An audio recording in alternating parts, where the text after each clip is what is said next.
Whew. Exhale, Yankee fans, but then inhale again. Welcome to a Monday Game 5 preview edition of the Yanks Go Yard podcast. I'm Adam Weiner alongside Thomas Garinante. Why are we here? Why are we here? Why are we here? It was all ahead of the Yankees. They took game 1 of this series. We were sort of rolling. They only scored 4 runs, but you know, what are you going to do? Got one more home game, Thursday night game, prime time. Go to Cleveland Saturday, Sunday. No pressure. Just take one of those. Take the home game. No. Rain out. We spend 48 hours convincing ourselves the rain out won't matter. Then when the game starts, it's immediately obvious it has screwed the Yankees and it matters. They go up 2-0 in the first, never score again. Load the bases on some walks. Don't get a hit. Josh Donaldson comes like an inch away from dropping one into left field for a 2-run single. Doesn't. They can't score. They can't score. The Guardians have 2 bloops. In the 10th inning off Jameson Tyone, not a closer. It's in a 2-2 game, making his first relief appearance in forever. The Guardians win. Go to Cleveland on Saturday. I mean, I didn't think the Yankees were going to beat Tristan McKenzie. They beat up Tristan McKenzie. They hand a lead to the bullpen, but not the right guy in the bullpen, and they blow that game. Season's over, right? No, apparently they're going to win game 4. Gerrit Cole is going to be an ace for the first time in a while. Huge DS for him. Buck up Wandy Peralta, his 3rd straight day appearing yesterday, 4th straight game. He pitched in game 1, 2. He's been massive, closes the Guardians out on 7 pitches. He wants to pitch in game 5. The most important part of that is there is a game 5. It's tonight. We're going to be breaking down what to know about the Yanks, how nervous you should be, whether the weather is going to interfere with the game again, and whether the plane is even here. Make sure to find us on Apple Podcasts, Google Podcasts, Spotify. If you have not done that yet, we're on all podcast platforms. We're also live on YouTube at 2 o'clock Eastern time, Mondays and Thursdays. Go, Thomas Garinante. This season that we couldn't wait for them to face the Astros in the ALCS a couple days ago. Then when they blow game 3, can't wait for it to end, but they won't die. They have their best game of the series in Cleveland on Sunday night. It's nerve-wracking from beginning to end. Josh Naylor rocks the baby to sleep. But Gerrit Cole wakes up after that for some reason. So I guess he's not the baby because he didn't sleep. What exactly are we living through right now? They did this all for you, man. Today's Adam's birthday, folks. And the Yankees wanted to go game 5. They wanted to go game 5 just for Adam. Win makes it that much better. Loss just drags you down even further. So, but I died on Saturday, so it's not like I'm not already dead. Saturday was a suicide day for sure. I watched that game in its entirety. I know you were working for that one. So doing the coverage for that is absolutely brutal. And you don't even know where you are when these things happen. And, you know, we're on shift running the Twitter account, writing articles and whatnot. It's really a hellish experience. I cannot, advise against it enough. If you're going to get into sports journalism, folks, if there's any aspiring sports writers, content creators, whatever out there, cover a team you have no fucking allegiance to, because you'll win a championship maybe like once as you're covering this thing, and you'll get that enjoyment once. And then there's abject failure after abject failure every year in between. So it's tough, but that said, we love our jobs. Don't get us wrong.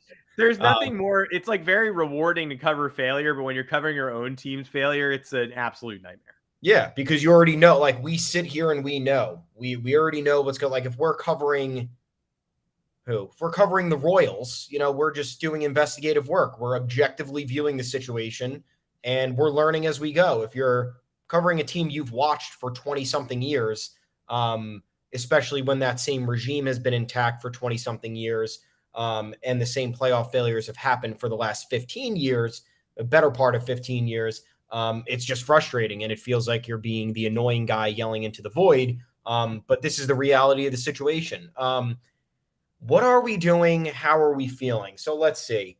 Game 1 was great. Pretty much the best kind of playoff game you could possibly have as a fan of that team. Coast to coast. We talked about this on Thursday. Coast to coast. You weren't really stressing. It was close enough to be kind of action packed and like you were never really disengaged. And then you have the momentum going into game 2. You're kind of feeling good. And then you have the offense go silent. You have to rely on the defense playing a perfect 10 innings.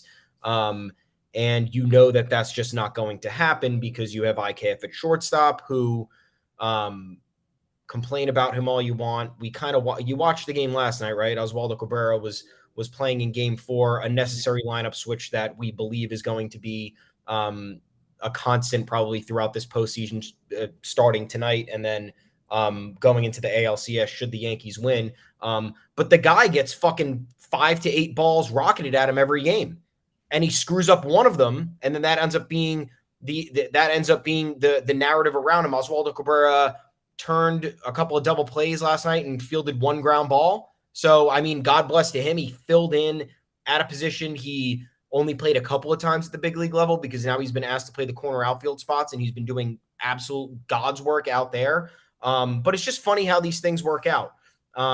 Defense is not perfect. We have the issues with the dink and dunks. The Guardians are finding every single hole in the shift, or even when we're not shifting. We have left fielders playing at the warning track. I still don't understand the defensive alignments with this team. It's very confusing. But in the end, the defense lets the Yankees down because the offense doesn't produce after the first inning. I think they didn't get a hit for they only got 1 or 2 hits after that. The others were walks on the base paths for that one.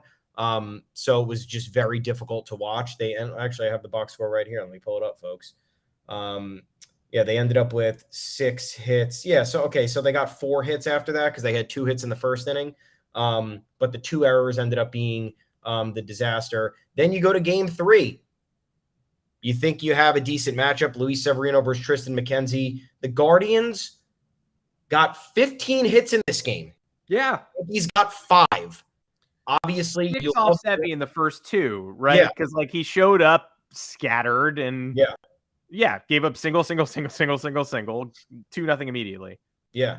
And the Yankees get the Aaron Judge long ball. They get the Oswaldo Cabrera long ball. They get the Harrison Vader long ball, but they don't string together hits. They don't get enough runners on base to put pressure on the opposing pitching.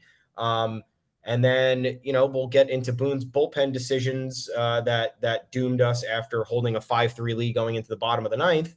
Yes, so then you're trailing 2-1. You got Gerrit Cole on the road, but kind of the same story last night, right? 4-2 victory, very satisfying, very good, but you need more than 6 hits. You get after Cal Quantrill early and rattle him, and then you let him settle in. You let him settle in and go 4 more innings. And he was more fit. And I'm not saying Gerrit Cole, great fucking job, Gerrit Cole. He was better. A lot of the shit, that I've given him, that Yankee fans in general have given him because of a lack of delivery in big moments. Obviously we'd like to see more of this against non-Cleveland teams because a lot of his postseason track record with the Yankees has been dominating the Guardians. But Cal Quantrill was more efficient than Gerrit Cole last night up until the 5th inning. 5 innings, the Yankees allowed him to escape. They made the pitching change because they didn't want Quantrill facing the Yankees lineup 3rd time in a row. 66 pitches in 5 innings. Simply can't happen. It's a number 3 starter. The Yankees offense needs to be better than this. Not complaining about the 4-2 victory. It was great. You would like one of these to not be sweat city from start to finish, but they are because the offense isn't doing enough. It's putting pressure on the bullpen. It's putting more pressure on Aaron Boone to press the right buttons with the bullpen, which he's kind of hit or miss with. And now here we are, series tied 2-2, game 5. I didn't know this until 10 minutes ago. The first elimination game at Yankee Stadium in 10 years. That is absolutely bonkers. Absolutely bonkers. And the one before that, the 2011 game 5, the Ivan Nova game, probably. I have no idea. I can't. Oh, no, I mean, sorry. In 2012, they won an elimination game 5. They eliminated the Orioles. Yes, that was cool. But then the year before, they lost a horrible game 5 at home. And coming off a much better game 4 than this. This was like a tight butt game 4, holding on the road without a closer. And we'll talk about the Clay Holmes situation in a little bit, where they were definitely at a point in the late hours of Saturday night into Sunday morning where you're like, why would this team even want to fight? They 2 people are hating Aaron Boone during the middle of a playoff series. But they don't have a closer. Gerrit Cole goes 7 great innings yesterday. Holmes comes in for the 8th, does the job. Jose Ramirez bails him out by swinging at a slider that almost hit him in the foot. And then Wandy Peralta is the best. He probably should have just stayed in game 3 after getting dinked and dunked by Miles Straw and, of course, Stephen Kwan. Again, we'll talk about that in a bit. But, yeah, I mean, the game – don't get on your high horse. The game 4 in 2011 at where they came back home for game 5, they won that game like 10-1. Jesus Montero was knocking in runs. AJ Burnett threw a brilliant game. And they came home and Ivan Nova gave up 2 solo home runs in the first. So this crowd needs to believe in the Yankees, but they also need to show up big today. People have seen, a huge home field advantage in San Diego, in Philadelphia in recent weeks. And the Phillies came home and you can thank the crowd, you can thank the comfort, think whatever you want, just bludgeon the world champions last year in pitching matchups that were favorable. The first one was favorable. It was Aaron Nola against some guy who got his buns kicked, but Spencer Strider on a pitch count. But the next day it was Charlie Morton, postseason veteran, against Noah Syndergaard for 3 innings, and the bullpen. And the Phillies bullpen sucks. That's an even worse. Syndergaard for a couple and the Phillies bullpen for 6 is theoretically way worse than Jameson Taillon for 4. And the Yankees bullpen, who Jonathan Loáisiga is rested, Lou Trevino is rested. Say what you will, Clay Holmes is rested. Say what you will about Aaron Boone, who's made significant mistakes in this series. Clark Schmidt's also rested, but at least he's got his full. Domingo Germán is rested. Domingo Germán is rested. Miguel Castro hasn't appeared in this series yet. I wouldn't have hated Miguel Castro with runners on the corners in the 9th on Saturday night either. I don't know why. I needed some swing and misses. I didn't need some telegraphed sliders to the outside part of the plate. But who am I? I'm not the manager yet. Could be someday. But I mean, this team, the 2 stats that we're telling entering yesterday's game, where, like you said, the offense still wasn't good enough. Gerrit Cole was spectacular, and they win the game. They win the same game as they lost on Saturday, basically. Yeah. But that entering yesterday's game, they didn't have a traditional rally in this series, which say what you will about homer-reliant baseball, the team that out-homers their opponent typically wins these series. Absolutely true. Need the long ball in October. No one could be watching these Yankee games and saying they don't hit the long ball enough, because they hit 2 in game 1, won that, the massive Stanton shot. And if they just hit another, they would have won that too. And then game 3, they hit 2 2-run shots and a solo shot. That should get it done. Yesterday, Harrison Bader jacks one, a 2-run shot, 2 runs on the board is better than 1. We love it. We love it. We love it. That said, the leadoff Glaber single, stolen base Rizzo single to start off game 4 was the first traditional rally of the series. That can't happen. Game 1, they scored a run on a walk, stolen base error, and sac fly. Otherwise, homers. Other than that, all homers in games 1, 2, and 3. Again, you could be homer reliant. You just can't be exclusively home runs. You need to, if you could just put up a 2 or 3 run inning on a 2-run double and a ribby single, and then go to work, hit your bombs. You just have to show the ability to do both. The rain out was so crucial. Yeah. We spent a lot of time being like, this team can persevere. All you have to do is win 2 or 3 of Nestor, Sevy, Cole. It doesn't matter when these games are played. Yankee fans will wake up and start drinking at 11, all that stuff. The Yankees have won a couple of day games since 2004, but not many. 4-10 local starts in San Diego. They won some of those in the 2020 ALDS. But since 2004, they are 3-12 in day playoff games. They have not won a game played earlier than 4 p.m. local since game 4 of the 2004 ALDS against the Twins. And guess what? That was in a dome. There was no sky in there. It looked like the night. They also won games 3 and 4 against Minnesota in the 2003 ALDS. Those were both early games. Those were also both, again, under a translucent roof sky. They literally do not win 1 o'clock playoff games. They literally do not win them. There's no, but what about, I remember. No, they don't win them ever. So getting that 1 o'clock game, Obviously, the team now, this is breaking news, is different than the team from 2003 and 2006 and 2011. But no matter who it is, the Yankees do not get up for day games. So shocker of all shockers, they can't get the offense going after they get an early blow on the Stanton home run. They don't win that game. Makes Saturday all the more important. They actually jump McKenzie and start hitting his meatball fastballs out. They've got, you want to get a 3-run lead at some point. This one stays 2 for an extremely long time. But after the Vader home run, I did think it was over. And then it was not. And let's talk a little bit about the game 3 stuff for now, just before we move on to the preview. For all of the mistakes in this game, and Isaiah Kiner-Falefa made egregious ones. First inning, he falls on a baseball from Josh Naylor that's hit not hard at all in the hole. Any shortstop can make that play, but it's just like that situation we've seen far too often in baseball. The exact opposite of like a hard hit ball up the middle and it cuts and you're like, why is there a fielder there? It's like soft hit ball directly where a shortstop should be. Why is he on the ground? Why is the ball in the outfield? So there's one Isaiah Kiner-Falefa run. Severino works out of trouble. In the 6th, he's now got a lead.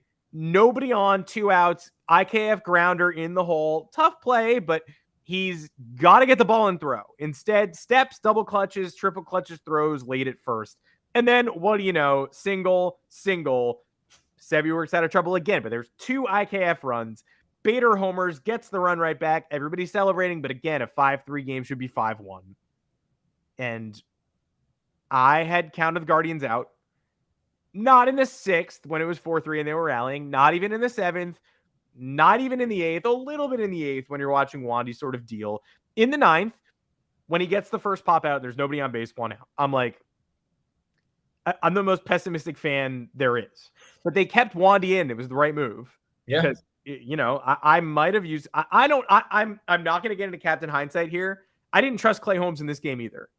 And I didn't trust Clay Holmes yesterday. And he proved me wrong. But I wanted Wandy in that game. And when he got the first pop out, did not see a path to the loss. When Miles Straw popped onto the left for the second out, that was the second out. When I watched him swing, the trajectory of the ball, where he hit it, that's 2 outs, nobody on base. For some reason, Oswaldo Cabrera is playing in the fucking stands. And he's trying to run in from the left field seats over the giant wall, and he can't quite get there. Aaron Boone uses Aaron Hicks in game 4, who was just as bad, and jogged in on a Josh Donaldson diving pop-up catch try. But Aaron Hicks is on the roster. Why? If he can't get in for defense in the 9th of a 5-3 game. Oswaldo's already done his job at the plate, hit a huge 2-run shot. Hopefully he's not coming up again. No manager on earth is like, it's 5-3 and only 2 outs left to go, but hopefully Oswaldo gets another at-bat. No, hopefully he never sees the plate again, because hopefully the game ends in the 9th inning with a save. There is no good reason he should still be in that game for defense. We love Oswaldo Cabrera. He's not a left fielder. He made an equally bad play, if not worse, in game 2, letting the Jose Ramirez pop-up drop. Josh Donaldson throws it away. Suddenly he's on third. That was awful. This kept the Guardians in the game. Then Steven Kwan gets a legit hit, but it's soft. It's another looper. It's a great job by Kwan. Runners on the corners, 1 out, and he brings in, again, I would have been nervous about Holmes, but Schmidt was an insane decision here. It couldn't. I had 3 people text me Schmidt ! Because you're just like, again, we don't know how to utilize Clark Schmidt, an asset utilized incorrectly time and time again, and it continues to screw this team over. So forget about bringing in Clark Schmidt, right? Forget about the defensive IKF issues. Let's just boil this down to bullpen decision-making from Aaron Boone, because this is where Aaron Boone needs to be near flawless. The Yankees are not going to hit, which is a postseason tradition. Aaron Boone needs to be close to flawless. He's not going to be, but a lot of these decisions are laid out in front of you. So let's rewind. Rewind to game 1, right? 4-2 victory. Felt really good. Yankees went Gerrit Cole, Clay Holmes, Wandy Peralta. I'm sorry. That was game 2. Yankees went Gerrit Cole, Jonathan Loaisiga, Wandy Peralta, Clay Holmes. Loaisiga threw 12 pitches, Wandy Peralta threw 8, and Clay Holmes threw 10. Mm-hmm. Cool, right? Cool. Next game 2, they lose 4-2. Cortez goes 5 innings. You have to probably yank him after that. 92 pitches, and he was kind of iffy. Then you go to Lou Trevino. 2/3 of an inning, 17 pitches. Pulled after 2/3 of an inning after he walks a batter. Why? I just need to know why that's happening, because then you're going to Loaisiga again, where, you're playing 4 games in a row. Yeah. So you're going to Loaisiga in a game that's tied 2-2. You're in the 6th inning, and it is just not the time to use Jonathan Loaisiga yet. Lou Trivino did not pitch in game 1. Enough bandwidth to last another third of an inning, or hell, maybe go into the 7th, because that's how he's kind of been utilized this year. And who's getting better the more he's used? Rubber arm Wandy Peralta. We love it. He threw game 1, barely pitched, got the day off, went 2, overused in 3, is the closer in game 4. Lou Trivino, when he comes in, he's had like 10 days, 2 weeks off. He comes in and he looks off a little bit every time he's come in this series. And it's still Aaron Boone's ambition to be like, get him out of there. Okay, well then, do I trust him in game 5? He has to pitch. Yeah. He definitely does. Not really. It's a good point. That too, but like, also, are you in that much trouble allowing a single base runner in the 6th inning? I don't really think so. I don't think that that's the time to start pressing the panic button. There was a great breakdown somebody did that I will pull up while you're talking, of like the people Aaron Boone was scared for his top relievers to face in that game. Like the lanes he absolutely had to hit. Weird. And then you go Loaisiga for 15 pitches. So now he's not pitching in game 3. You go Wandy for 15 pitches. You put him in jeopardy of not pitching in game 3. You go Clay Holmes 16 pitches. He's been injured down the stretch, probably not pitching in game 3, doesn't. And then you go to Tyone, and that's where the defense breaks down, and that's where Tyone got hard hit in that inning, on top of giving up a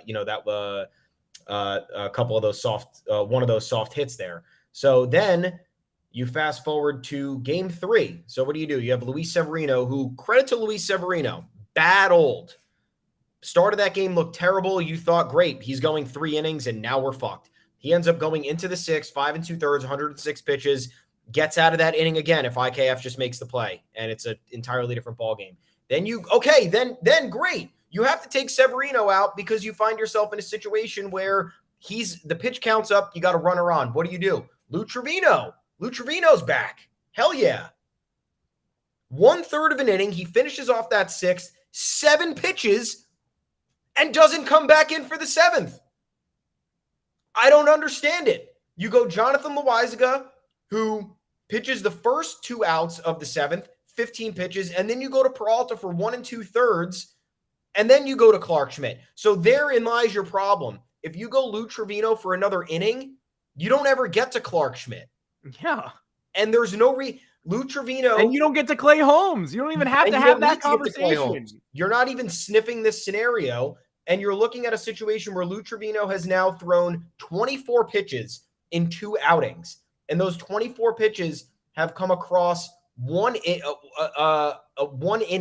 So that's the usage there isn't absolutely great when you're averaging it out across however long, but it's not like he was used in multiple split innings, or he pitched a full inning the other day and it was a taxing one, and then you have him in for this one in partial duty and you don't want to overwork him. There was no situation with overworking Lou Trivino, and to me, his misusage led to this problem down the road, because if you're the Yankees, you cannot be staring at this 4-3 or 5-3 lead and think you're fine in the 8th and 9th.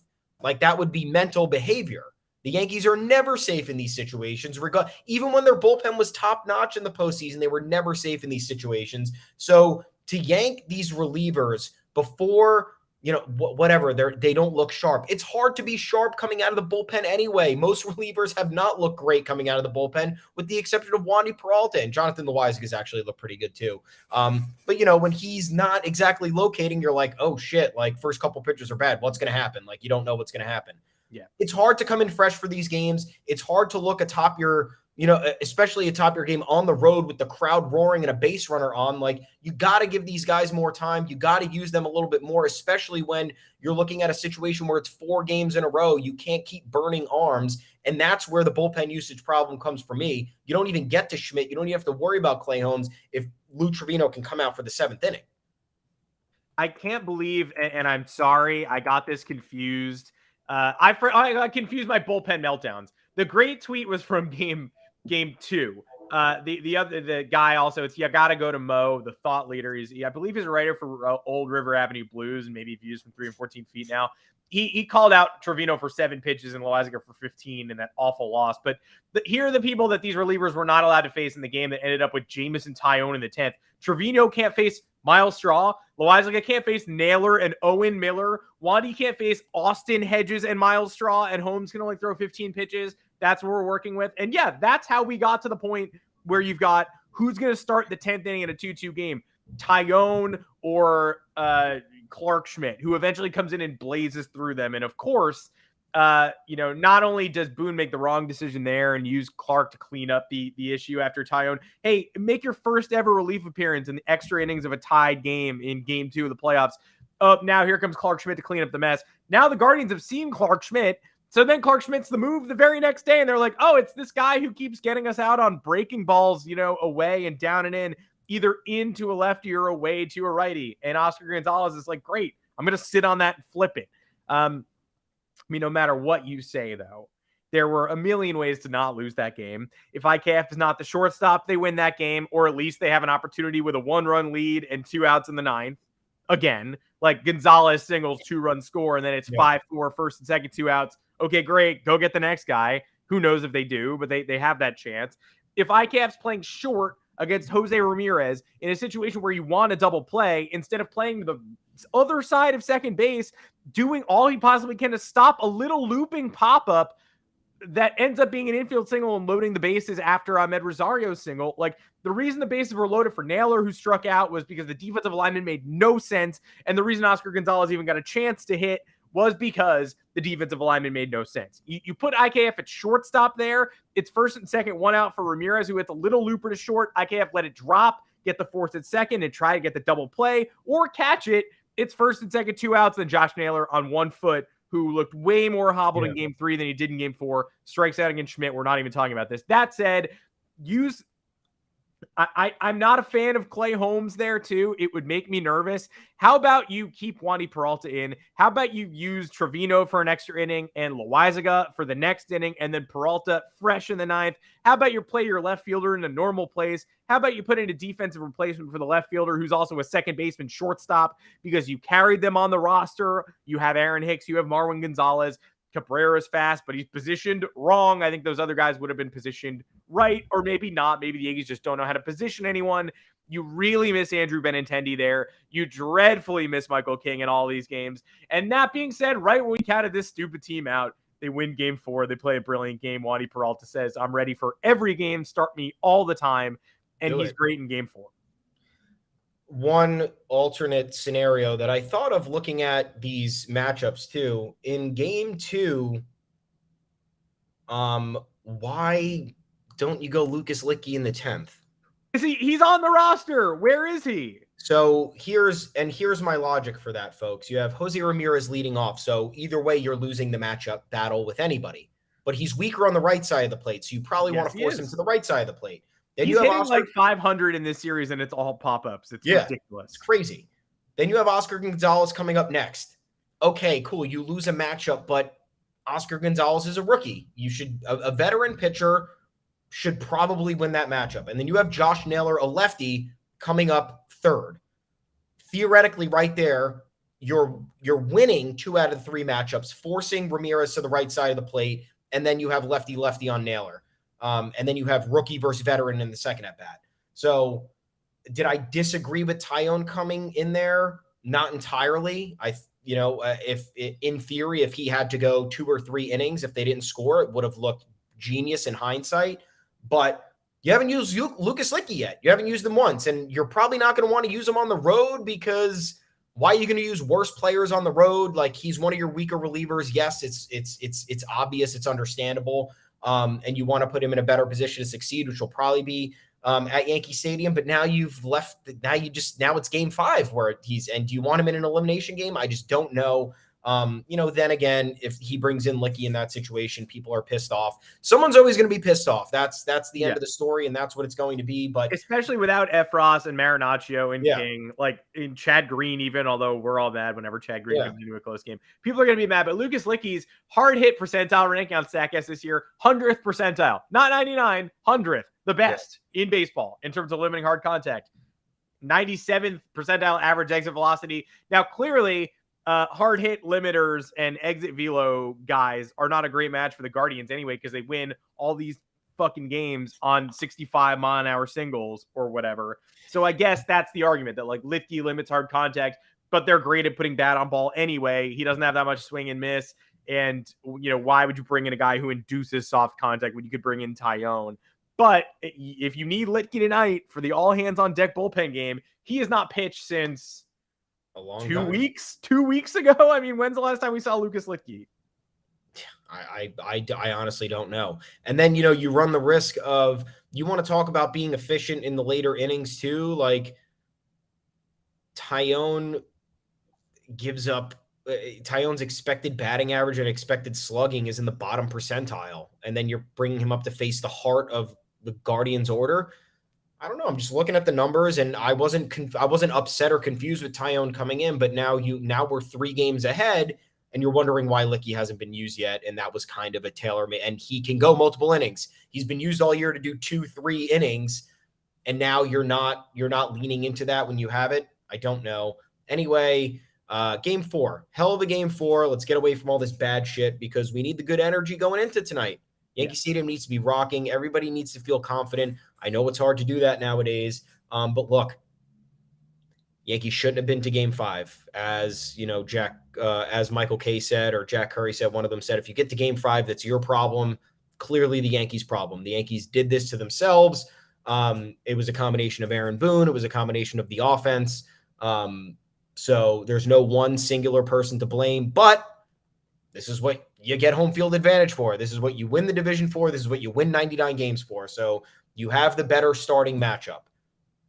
It's Jameson Tyone, who led the league in starts of, I think it was 6 innings and 3, essentially quality starts, 6 innings and 3 runs or less. Led the entire league in those efficient outings. Going up against Aaron Savali, 4.92 ERA on the year. He hasn't pitched since October 5th. So this is not going to be a pitching problem tonight. This is going to be an offense problem tonight. Mm-hmm. So the Yankees offense just need to come locked in, but it all would not have been possible if not for Gerrit Cole, 7 innings, 110 pitches, 110th pitch, strikeout to end the 7th, 98 miles an hour, roars off the mound. And I got to give props to Cole because again, he was a victim of, bullshit, dopey hits. And then you have the Naylor situation where Josh Naylor hits a home run in the 4th inning to cut the deficit to 3-2. Unbelievable. And I'm not even going to rant about this, but if I have one more person say that this is about limiting emotional celebrations or, limiting people expressing themselves on the field, you're an idiot, because there are a million ways to do that. Nobody here wants that. Everybody loves bat flips. Everybody loves shit talking. This was a 4th inning home run. It did not give the Guardians the lead. It was one of the most excessive try-hard celebrations I've ever seen. I understand the stakes are high. It's a home playoff game. The crowd's pretty amped after that. But this was a celebration from start to finish. Throw the bat, violently rocking a baby motion from first to third, and then screaming, "My little fucking son," as you round third base, and then scream it again when you cross home plate. It's just Bush League. There's a time and place for these things, obviously. Celebrations, no one's looking down upon celebrating. Josh Naylor should be celebrating in that situation, but to not give your team the lead for 60% of the game to still have to be completed before anything happens. And for you to have 36 career home runs, apparently this little fucking son narrative was birthed from Josh Naylor deciding he was going to call opposing pitchers that after he hit home runs against them. That's what Tristan McKenzie told MLB.com's Mandy Bell earlier this month. Josh Naylor has 36 career home runs. I don't think he's in any place to call anybody his son. This is about reputation establishment, track record, overall MLB resume. And Josh Naylor does not have that. Yes, he hit a home run and a double off Cole in the wild card series in 2020. That was, again, a series the Guardians lost. They did not win that despite Josh Naylor's most valiant efforts to help his team score runs. Didn't win a game, actually. What? Didn't win a game, actually. Didn't win a single game, yes. So just, it was odd behavior, but more importantly, Gerrit Cole kind of throwing shade at that in the postgame was hilarious. He said it was whatever and cute and that he wasn't paying attention to it. And that's what I need from Gerrit Cole. I need Gerrit Cole to not pay attention to the little things that are going to ruffle his feathers or maybe throw him off course. A solo home run in the 4th inning. No Yankee fan was upset. Usually I'm sitting there and I'm like, great, fucking Gerrit Cole did it again. Yeah. Gerrit Cole was largely pitching well. I don't know why he threw the same pitch twice after Naylor had creamed the first one down the line. That would have been a home run if it was fair. So that was a little bit puzzling, but you still weren't entirely nervous or shook or concerned about the direction of Cole's outing at that point. And I think it was really important for him to kind of tune out the noise there, get through the inning, and then he allowed 1 base runner in the remaining 3 innings that he pitched. So I just want to give credit to Gerrit Cole there because if I was on the mound, I would have been so pissed if I had to watch and hear that. I don't know if it would have rattled me, but it certainly would have been in my head to an extent. Gerrit Cole tuned it out. He dominated for the next 3 innings. Yankees get the win. Beautiful stuff. Yeah, I don't know if it woke Cole up or just locked him in, but he was incredible after that. There's even, line drive into the gap by Jimenez. Cole's getting tired, hanging curveball. He smacks it. Vader drops it. He gets a second. He's almost out at second. I still don't really know how he wasn't. He wasn't. He was safe.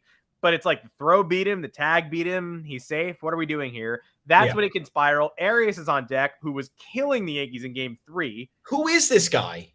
He's not even a first baseman. He made a brilliant play yesterday. Ramirez made a brilliant diving play at third, too. The Guardians were all over the place, and there was definitely a time yesterday where I was just like, well, they're better. I mean, right now, they're better.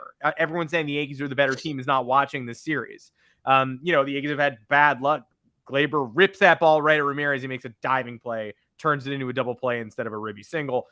Yeah, bad luck for sure. But at that point in the game, as late as the 5th or 6th, I would say the Guardians are the better team, better bullpen, better offensive game plan, better plan of attack, better at working pitchers. And this is when the offense is turtling at the maximum point, when you're like, well, they're not getting anybody on base, so they have to win this game 3-2, and they probably won't. Luckily, they eke another run out of there. I don't know how dead these balls are, but that Giancarlo Stanton liner, I didn't think it was getting out. I thought it was hitting the wall. I still don't know how it didn't. Yeah. And then the Vader home run is like 35 rows deep. And that one, I was like, I didn't know if he got it off the bat. I thought maybe that's a deep fly ball that could hit the wall, and it's like 30 rows back. So I don't know what's going on. Even the Judge fly ball to dead center. It's like, how is that 440 feet out to dead center? Yeah, folks, I just don't know. But Gerrit Cole was incredible. Josh Naylor could do whatever he wants. He could rock the baby, although it is pretty embarrassing. I don't. If you're a fan of that team, of course, you love it. And this will come as no shocker. It had almost universal approval rating from non-Yankee fans. Everyone who's not a Yankee fan. Of course. Everyone who's not a Yankee fan was like, let him have some fun. This game's fun. What are you talking about? Yeah, we really, really need to cross our fingers and hope that's the case. But everybody, and of course it did not help us that we had Ben Verlander on our side, who was like, wow, that's a little wild, pretty disrespectful, because that guy's a huge nerd. So everyone's going to pile on him. But think about a Yankee doing that. Just think about Giancarlo Stanton rocking a baby around the bases.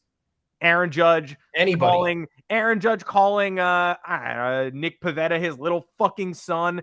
Imagine any Yankee doing that in a game they were trailing in the middle of the 4th inning. Just imagine it.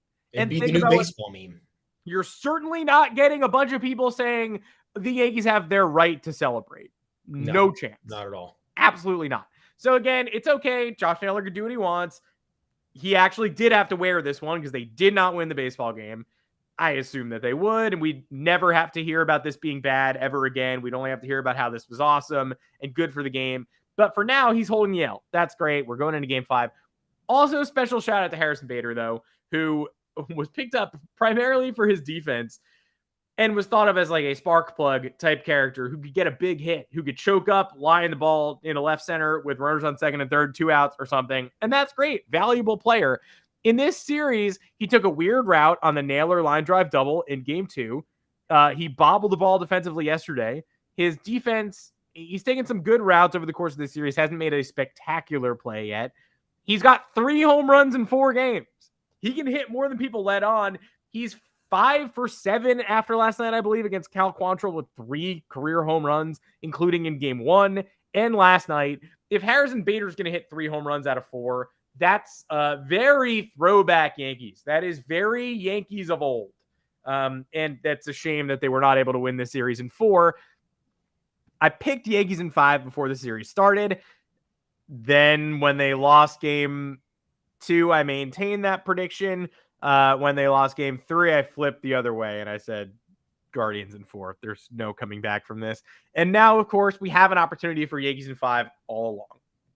Yeah, and another slight advantage the Yankees have is they're no stranger to these late inning collapses, walk-off losses. They have the most in Major League Baseball this year. They get walked off on the road constantly. Yeah, so they are, that's why I didn't think the series was over after game 3, solely because of that reason. I'm like, we've been here before. It's not like they've never experienced this and they don't know how to rebound. Obviously, yeah, I think they have some resiliency issues. I think that, before Aaron Judge and Giancarlo Stanton, before Aaron Judge's infield single last night and before Giancarlo Stanton's sac fly, they were 2 for 25 with 13 strikeouts in this series. This team has a performance problem when the lights are bright. And, we can talk about Giancarlo Stanton's 2020 ALDS. It's great. There were no fans in the stands. We could talk about his wild card performance against the Red Sox. He dominates the Red Sox and they lost that game. Yeah. So, things could change if this team wakes up tonight and goes to the ALCS and it's all different. But stop standing all these players and being like, oh, this is my guy. He performs every time he's asked. It's like, not everybody does that. Nobody is consistently good. Very few players are consistently good in the postseason, and not one performance is going to change the narrative on anybody. Like Giancarlo Stanton is a streaky player. It's very well known. Even during his Miami days, he hit in streaks. He's with the Yankees now. A lot of injuries have characterized his entire tenure here. And him not hitting right now is a big problem. And yes, we can talk about, he homered in game 2 and that was great, but then nothing else happened after that. And then nothing else happened in game 3. And then we should have scored more runs in game 4, but didn't. So this team that is built to step on opponents' throats with their magnificent offense and lineup that is complete. And it's dealing with problems right now. There's no DJ LeMahieu. Aaron Hicks has been historically bad and was not the player that many people thought would be lengthening this lineup. Yeah. Some were hoping Matt Carpenter would probably get some starter reps in the series, but I don't think that's going to happen at this point. Kind of crazy. He hasn't at all, though. I expected him to pinch hit for Trevino yesterday at some point, and then he goes behind the plate. But if they do that, then Trevino doesn't frame job Rosario, and we'll probably still play in the 8th inning. Tremendous. Benintendi's not on the team right now. Josh Donaldson has been really bad, really just bad. He's hard to watch. I know we got a hit and scored a run last night, but every other at-bat is completely agonizing. He had one of my favorite at-bats of the series yesterday where with the runner on second after they cashed in on the Stanton sac fly and Rizzo's still standing on second, he struck out on a hanging 83-mile-an-hour changeup, swung and missed. Yeah. And turns to the umpire to do the whole was that in zone? Was I good? Was I good on that one? Who cares? What do you want the umpire to tell you?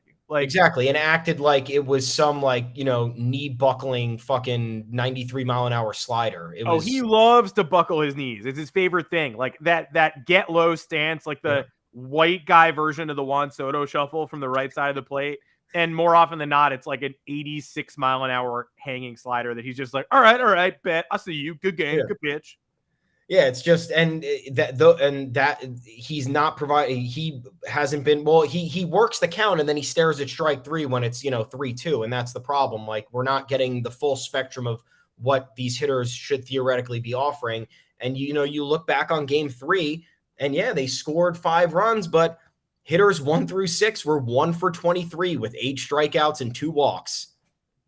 It was Aaron Judge's 2-run homer. That is absolutely crazy to do that. 1 for 23 hitters 1 through 6. And you put up 5 runs. So theoretically, if you maybe get 2 or 3 more hits and go 4 for 23, which is still really shitty, maybe you get a couple more runs out of that and it's a different game. So it's just exhausting to talk about this and to go on, but nonetheless, they got the job done in game 4. Game 5 just has to be different. Game 5 absolutely needs to be different. They need to get after the bad pitcher that they're facing early. Tyone needs early run support so he can settle in and give this team maybe 4 innings so we can avoid burning more of the bullpen because we know that entire unit is exhausted. It's probably not going to happen because the way we look at these things, the way we want them drawn up doesn't. But it's in the Yankees' hands now. They have the matchup they need. They have the depth in the rotation that they've craved for a long time and the luxury of trotting Jameson Tyone out there for a game 5 when the Guardians have a guy who made 20 starts this year and wasn't even really that great, and also who hasn't pitched again in 12 days. It's there for the taking. The thing that's weird about the Jameson Tyone start is that I think a lot of people are already being like, all right, it's a bullpen game. So Tyone for 3, Herman for 1, Cortez for 1. Tyone is a really good starter. He could go 6. He could go 6. 18 pitches on. He could have a start. He could make a start tonight. Maybe not. And you got to pull him at the first sign of trouble. It's a game 5. No one would be shocked if he's throws 2 great innings, puts runners on the corners with 1 out in the 3rd, and is gone. Yeah. That said, he is a starter and could just, if he's great through 5 and it's 5-0 Yankees, he's pitching the 6th. We don't need to go to the middle innings bullpen guys because Tyone is some sort of short relief liability starter. Yeah. Of course, you pull him at the first sign of trouble, though. But it's not like he can't do that. He won on 1 foot in a shortened start against the Rays last year. He also won the biggest game of the season against the Rays this year when if the Yankees lost it, they would have borderline been tied, clearly heading for a sweep in September, and he was gutting it out and brilliant. Aaron Savali, the Guardian starter tonight, 0-2 against the Yankees this year, 9 innings, 12 hits, 10 runs, 10 earned, 3 homers, 3 walks, 9 strikeouts, 10 ERA, 0-2 with a 10 ERA. If they don't get to him, this is the biggest playoff offensive failure in years. In a decade? Yeah. In a decade. Now, will they? His last 3 starts were all good. The ones from 12, 17, and 24 days ago against bad teams. He dominated the Texas Rangers, and he dominated the Royals, and he got his 5 ERA, under 5 to 4.92, and he was worth negative 0.8 WAR this year. He was dreadful all year long, put up a couple good starts against some checked out bad teams at the end of the year. Everyone we've seen come in from the Guardians bullpen so far, though, has been incredible. Great. Eli Morgan is dominating people. Really good. I don't know who Chad Morris is, but once he came in yesterday, the Yankees had no chance. And I saw Guardians Twitter blowing up like, oh, yeah, bullpen Chad Morris. Okay, great. Guess I don't know who that is, but he was fantastic. Zach Plesac, who I thought was maybe going to start this game, who I also thought maybe had a broken thumb from punching the mound. He was great. The Guardians have shut the Yankees down no matter who they brought in, and they have Trevor Stephan and Emmanuel Clase and James Karinchak all fresh for this one. Yeah. Karinchak wasn't good in game 2. The Yankees get a little bit lucky, and the video that might haunt me forever is Karinchak loading the bases with an IKF walk. They bring in Clase, gets ahead of Higashioka 0-2 very quickly because he's disgusting. And then Higgy rockets one into the hole directly at Jose Ramirez. That game could have been over in the most dramatic and interesting way possible. Instead, we go down fecklessly. We never score again. The Guardians win in extras. That bullpen is scary. Karinchak's last Yankee Stadium outing was terrible. He did have sticky stuff on his neck in game 1. And I did have somebody go, where? Show me. And then I showed it to them, and they were like, well, actually, never mind. Sorry. Thanks for showing it to me. He's the one of those 3 I have the most faith they can get to. Stefan's occasionally good for a solo homer, but, obviously is a very good reliever. You can't say that, the Yankees should have protected him and Garrett Whitlock, but they'd certainly both be helping the team right now if they had done that. His 1.178 whip had a 1.405 whip last year. Surrendered 15 homers in 63 and a third innings last year, and just 3 and 63 and 2/3 innings this year. It's not like there's a long track record of Trevor Stephan being dominant. It's just this season. So these guys, Clase is the best closer in baseball. The Yankees got to him once already this year, which is strange and bizarre, and I think is probably your quota for getting to Clase. Stephan, 1 year, and James Karinchak was demoted to AAA last year before he refound Jesus and also sticky stuff and had no control in game 2. So I think you want to get on Savali early. You want to bash him. Then you want to have a 4 or 5 run lead at some point when they're going to turn it over to those guys no matter what the score is. You hope you have a lead when they do it, and you hope that Karinchak is the one who's off. Yeah, he is the most kind of volatile one. 4.8 walks per 9 innings. That's the guy you want to force them to bring in. And that's, like you just said, that's the importance of getting after Savali early.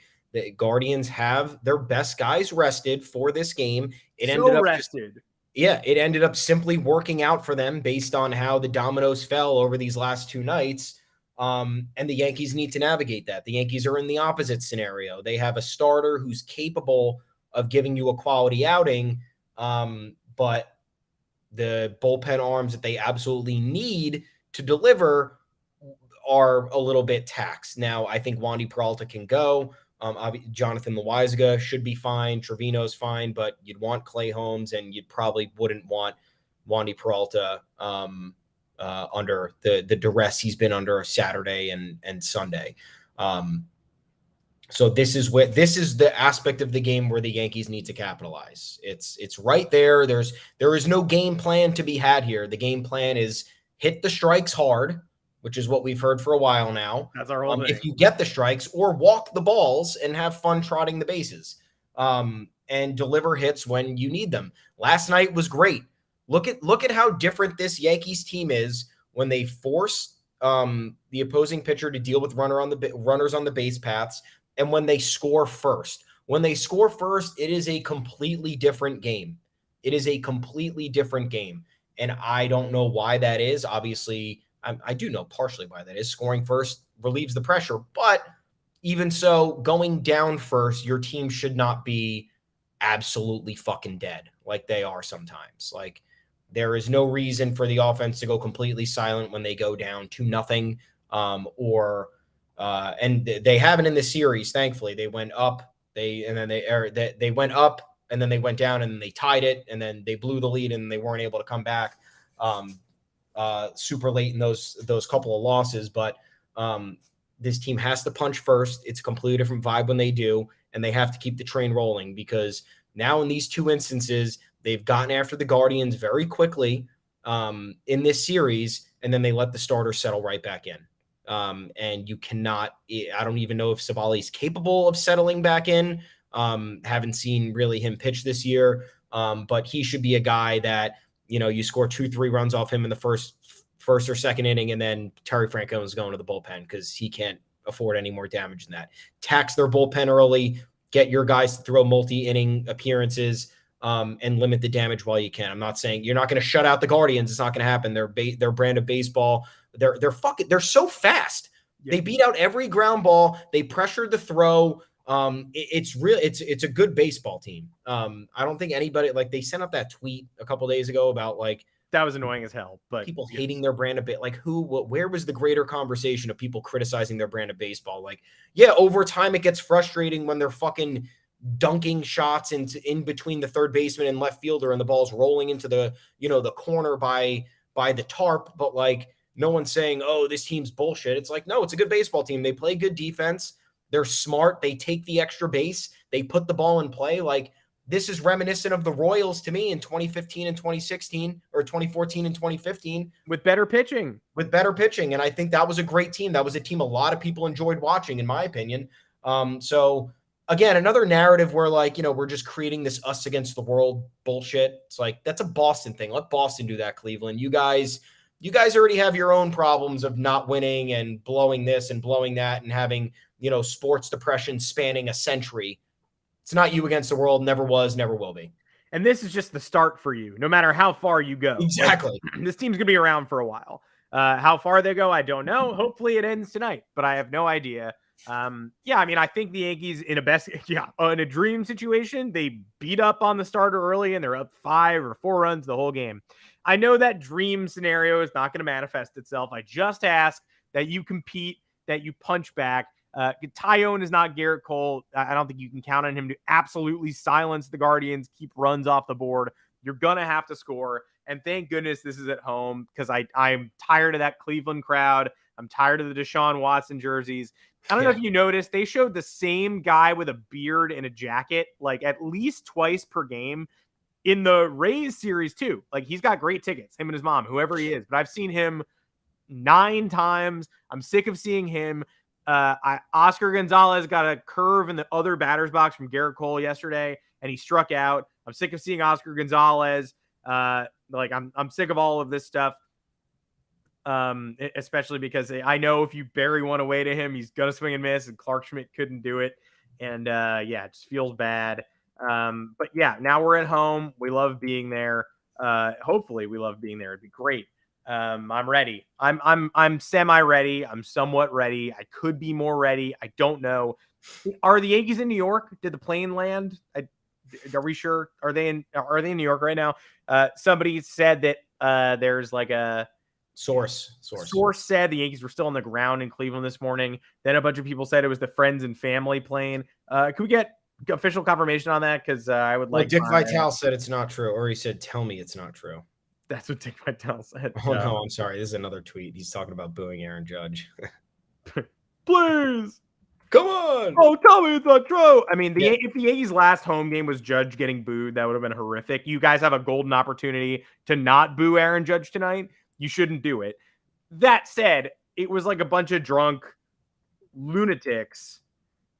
Like, how many people do you actually think were booing Aaron Judge? Or do you think they were booing because they were watching the MVP go down 4 times in one game? Even Aaron Judge was like, I got to play better. Like, whenever the Yankee fans boo someone, people act like 18 people are Yankee fans. People also act like booing is some unconscionable act. Yeah. And crazy. Bob Costas was like, he kept bringing it up on the broadcast on Saturday. Like, Judge, the last time he was at home was booed. The fans, let him hear it.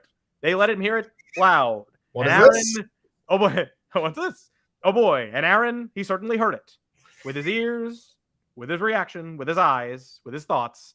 You could tell he heard the boos. But then even Costas, at some point during that game, said, like, there's a fat slider to Judge, and he missed it. Like, you could just say he swung and missed, man. You don't need to be like, oh, huge missed opportunity. That, like, that's the same as booing to me. And it's, in fact, worse because you're the announcer, not a drunk idiot. Oh, boy. Lineup is out for Game 5, folks. Glaber, Judge, Rizzo, Stanton, Donaldson, Oswaldo, Vader, Trevino, Hicks in left field starting at Yankee Stadium. That's unbelievable. That's unbelievable. That's unbelievable. After that play last night, I mean, I know we got the ball in quickly, but that was just bad. Man. And IKF's also been good at the plate. Like, I would have been fine with maybe we sit Donaldson. I don't know how Matt Carpenter's not getting ABs in this series. Donaldson should sit. IKF at third, Cabrera at short. Matt Carpenter in left, Stanton in left. I mean, Stanton in left is the obvious move, but they won't do it. Carpenter is obviously a defensive fly. Stanton in left, Carpenter DH is so obvious, but they're not going to do it. For whatever reason, why can't he play the field? It's been months. We can't try. We can't try. He hits better. Yeah. Whatever. This lineup won the game last night, so can't complain. That's the lineup. This is do or die, folks. It's it. Boys. So maybe the last time you ever see us. Yeah, we might not do the show on Thursday. Or we might do it live tonight after the game. You just don't know. Make sure to find us on Apple Podcasts, Google Podcasts, Spotify, wherever you get your podcasts. Drop us a 5-star review. Drop us a mailbag question. Interact with us in the comments. We love seeing you on YouTube live. Mondays and Thursdays, 2 o'clock Eastern time. We love seeing you online. We love seeing Dark Vader do his job. I can't believe he's been better than Jordan Montgomery, who's on his couch. But he has been. We love our fans. We love our listeners. We love everybody who interacts with us. We wouldn't do this without you guys. We're going to be very active for tonight's very nerve-wracking game, which might be rain delayed again. Who knows? But they will play tonight. They are not bumping this to tomorrow. Famous last words, but we shall see. Until next time, I'm Adam Weinrib. You can find me on Twitter at Adam Weinrib. Thomas Carinante, where can the people find you? I'm at Tommy's_takes. We're also on the official Yanks Go Yard Twitter account at Yanks Go Yard FS. A lot of readers on yanksgoyard.com. Appreciate you. Would love for more of you to come by. Tell your friends, tell your family, tell your angry uncle who hates who does he probably hate? The uncle hates Aaron Hicks for sure. Hates IKF. The usual guys who hates Gary Sanchez, but Gary Sanchez isn't here anymore. But yeah, spread the word. A lot of people coming over to the site. We got a lot of content up there for you, a lot of playoff stuff, in-game stuff, analysis post-game, looking ahead to the offseason, whatever it may be. Godspeed, folks. Game 5, do or die. This is it. Win, you go face the Astros on Tuesday, lose, and I don't know what comes next. I don't know if we're ready for that discussion yet because we have to live in the moment right now and not be pessimistic, but we're not even going to think about that. We're just going to hope for the win because it's right there. It's right in front of us. It's right in front of us. Yeah, I have no predictions. Let's watch some baseball. And as always,